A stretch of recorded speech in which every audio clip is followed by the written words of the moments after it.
So, Lucasfilm announced that they're making a solo Boba Fett movie. Not a Star Wars story movie, but a Boba Fett solo Star Wars story movie. You know what I mean. Please, Lucasfilm, don't do it. Here's why. Firstly, we know his origin already. Now, I would have preferred it if there hadn't been a Han solo movie, a solo Star Wars story, but there is one and it's fine. We really didn't need to see an origin story for Han Solo, the no-good rapscallion and selfish jerk, since the original Star Wars trilogy was the origin story of Han Solo, the outlaw with a heart of gold. But we got one and it's fine. They did a good job considering they shouldn't have done it in the first place, but they did, and it's fine. But Boba Fett is different. The prequel trilogy introduced us to Boba Fett's father, to how Boba Fett came to exist without a mother, how he lost his father as a young man, and so on.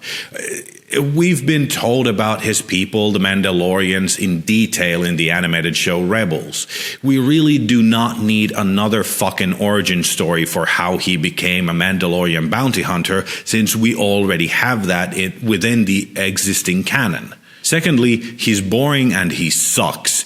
I know, even if there's no reason for an origin story, they could just make like a cool bounty hunter movie about the coolest bounty hunter in the galaxy. No, they could not.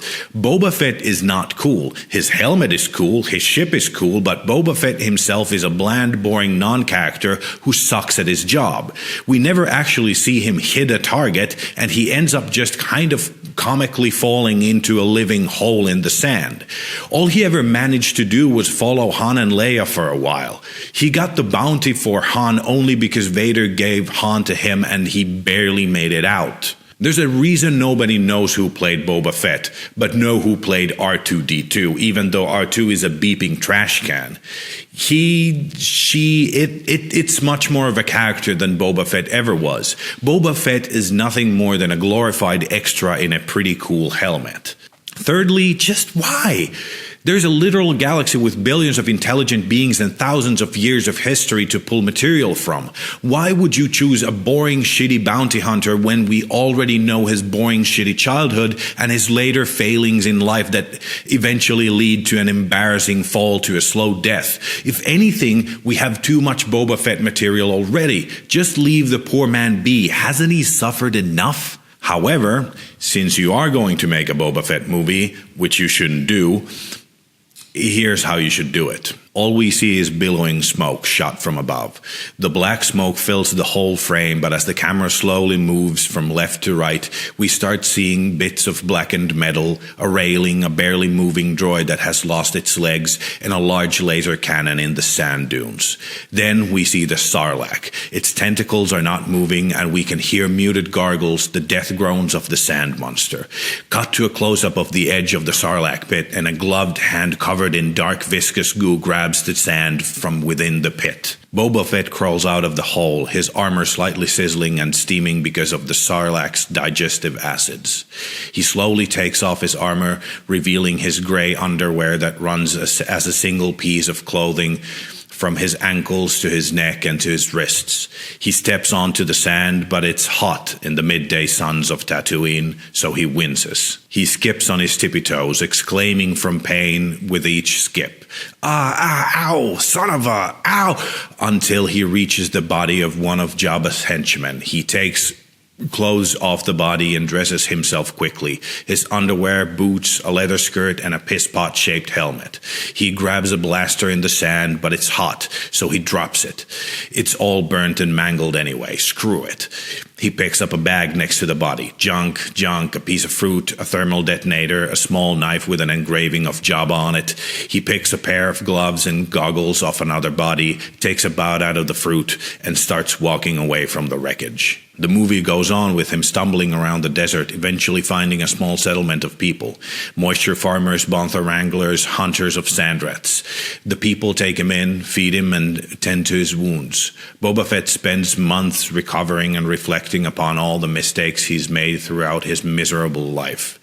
This isn't done through flashbacks, but with dialogue with the settlers. Speaking with the old lady that runs the settlement, Boba says, "All I've ever done is take. Everything was taken from me when I was a kid, so I figured the universe owes me everything.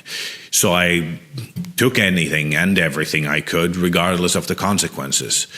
I can't undo the things I've done, but if I can give myself, my life to others, maybe my existence won't have been all bad. Boba begins to consider the settlers as his family, the only family he's ever had.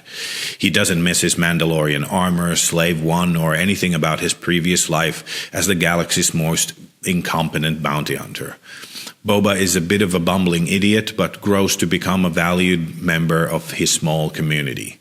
Who knew he could grill a mean bantha steak? A small group of Tusken raiders attacks the settlement for the banthas they keep. The settlers are unarmed and defenseless. Boba tries to defend the settlement, charging at the raiders with his little Jabba knife that he used to whittle little statues from the dead branches that surround the settlement. One of the Sand People knocks the knife out of Boba's hand and hits him in the face with a staff. Boba falls to the ground. The Sand People gather at the gate of the Bantha enclosure. Boba looks at them from the ground with desperation and frustration in his eyes. His expression changes to something more decisive, and he gets up to his knees. He runs straight at the raiders, letting out a weak battle scream. The raiders turn towards him again, and one of them knocks him down again. The raiders gather around him. He pulls out a thermal detonator from his pocket. He looks directly at one of the raiders, terrified. His eyes well up and his lip quivers as he presses the button. Explosion, the only one in the movie. The settlers are gathered around a pile of rocks. One of them sets down Boba's knife on the pile. He says, "Here lies Boba Fett, a good man." The elder woman stands over the grave and says, decent man. But seriously, don't make a Boba Fett movie unless it's that and it's just called Boba. And then you should probably give me credit for it.